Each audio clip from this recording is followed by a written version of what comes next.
स्वामी अखंडानंद जी। दोस्तों, आप सभी से प्रार्थना है, कृपया कहानी को लाइक और सब्सक्राइब जरूर करें। आप सबकी बहुत मेहरबानी होगी।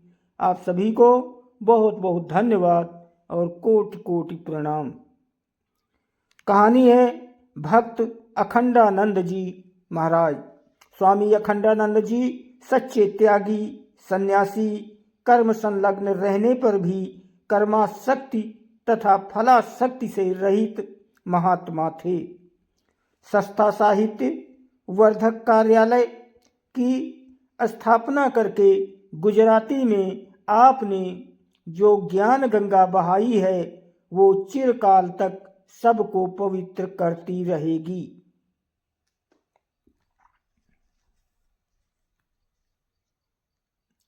आपका जन्म बोरसद नामक गांव में विक्रम संवत 1930 में लोहान जाति में हुआ था।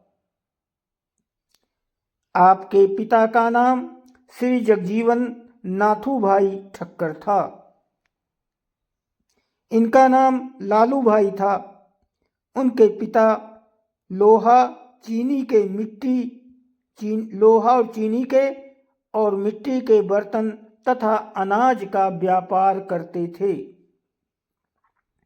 आपका लड़कपन से ही भजन में बड़ी रुचि थी। व्यापार में इनका मन ठीक नहीं लगा, न गृहस्थी में ही चित्त की आसक्ति हुई। धीरे धीरे संसार की ओर से विरक्ति बढ़ने लगी। ये साधु संग, भगवत भजन, ईश्वर स्मरण, धार्मिक ग्रंथों के श्रवण, मनन और निधिध्यासन में चित्त लगाने लगे।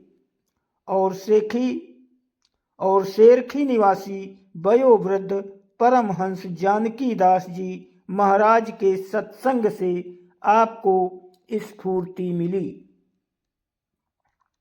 अंत में इन्होंने संवत 1960 की शिवरात्रि के दिन साबरमती के तट पर स्वामी जी श्री शिवानंद जी से विधिपूर्वक संन्यास की दीक्षा ले ली।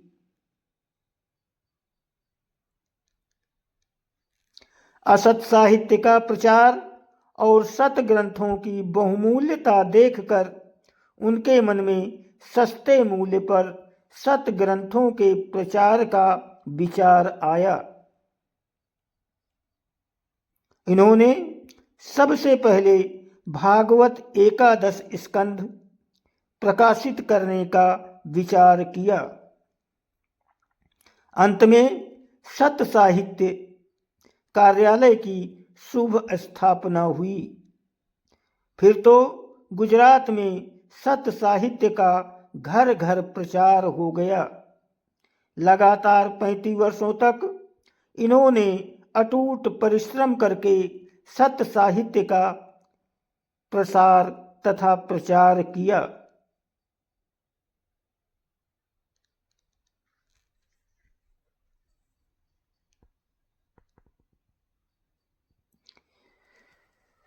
लाखों रुपयों के प्रकाशन का कार्य उनकी संस्था के द्वारा हुआ। सस्ते मूल्य पर साहित्य प्रकाशित करने पर भी संस्था में लाखों की पूंजी हो गई। यही उनके सर्वे सर्वा थे। परंतु ये अंत तक संध्या से यानी संस्था से धन के संबंध में वैसे ही निर्लिप्त रहे जैसे जल में कमल रहता है। अपने खान पान में केवल 15 रुपए मासिक खर्च करते थे। संन्यास धर्म स्वीकार करने के बाद स्वामी जी ने अपने पूर्व आश्रम के लोगों के साथ किसी प्रकार का संबंध नहीं रखा। कई वर्षों के बाद उनके पुत्र मोतीलाल दर्शनार्थ आए, पर ये उनसे नहीं मिले।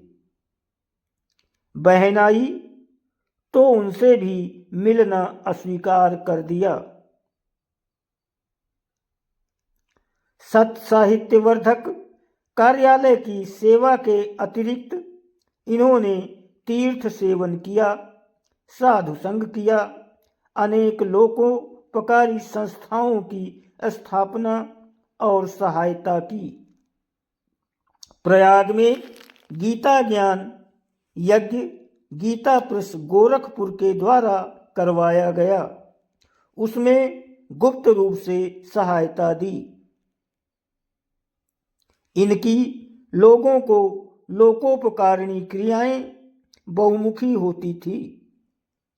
स्वामी जी को अनंत गुणावली में प्रभु परायणता, उदारता, भावुकता, उत्साहशीलता, कर्मशीलता, दक्षता, स्पष्टवादिता, सरलता, सुधार परायणता, दीनवत्सलता, गुप्तदान शीलता, साधु प्रीति आदि गुण विशेष उल्लेख योग्य हैं।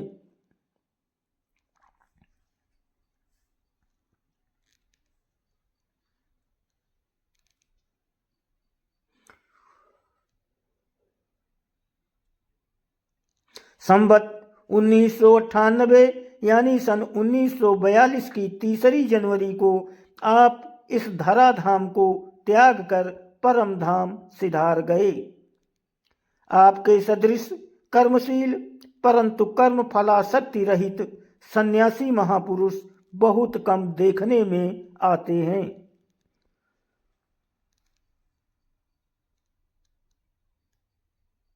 कृपया कहानी को फॉलो और लाइक जरूर करें। धन्यवाद और प्रणाम।